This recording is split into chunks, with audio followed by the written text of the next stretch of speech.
और इस वक्त की बड़ी खबर आ रही है, दिल्ली में ई रिक्शा पर रोक लगा दी गई है। हम आपको बता दें कि दिल्ली हाईकोर्ट ने ये रोक लगाई है और खबर आ रही है कि त्रिलोकपुरी हादसे पे संज्ञान लेते हुए हाईकोर्ट ने ये रोक लगाई है।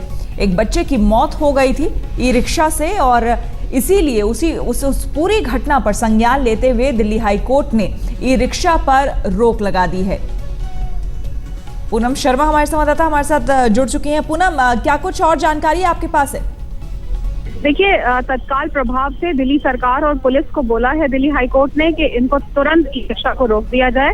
यानी आज के बाद अब ई रिक्शा 14 अगस्त तक नहीं चल पाएंगे। तत्काल प्रभाव से ये हाईकोर्ट ने रोक लगाई है और साथ ही कहा है कि गैर कानूनी रूप से ये चल रहे हैं।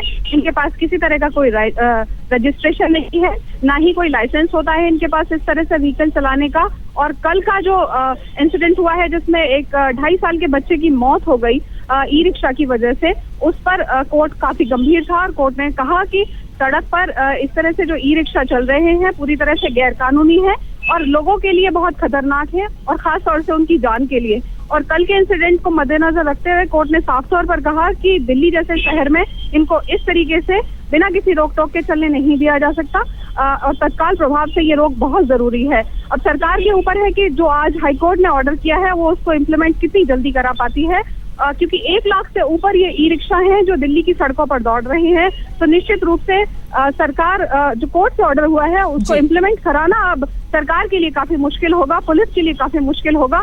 लेकिन जिस तरह से आज कोर्ट का सख्त रोक रहा है उसे देखते हुए लगता है कि ये ई रिक्शा की तमाम जुड़ी दुर्घटनाएं जो इस तरह से हो रही हैं और इस तरह की जो रोज खबरें आ रही हैं, जिस तरह से गैर कानूनी ढंग से ये रिक्शा चला रहे थे उस पर भी रोक लगनी कहीं ना कहीं जरूरी थी। बहुत बहुत शुक्रिया पूनम आपका तमाम जानकारी के लिए।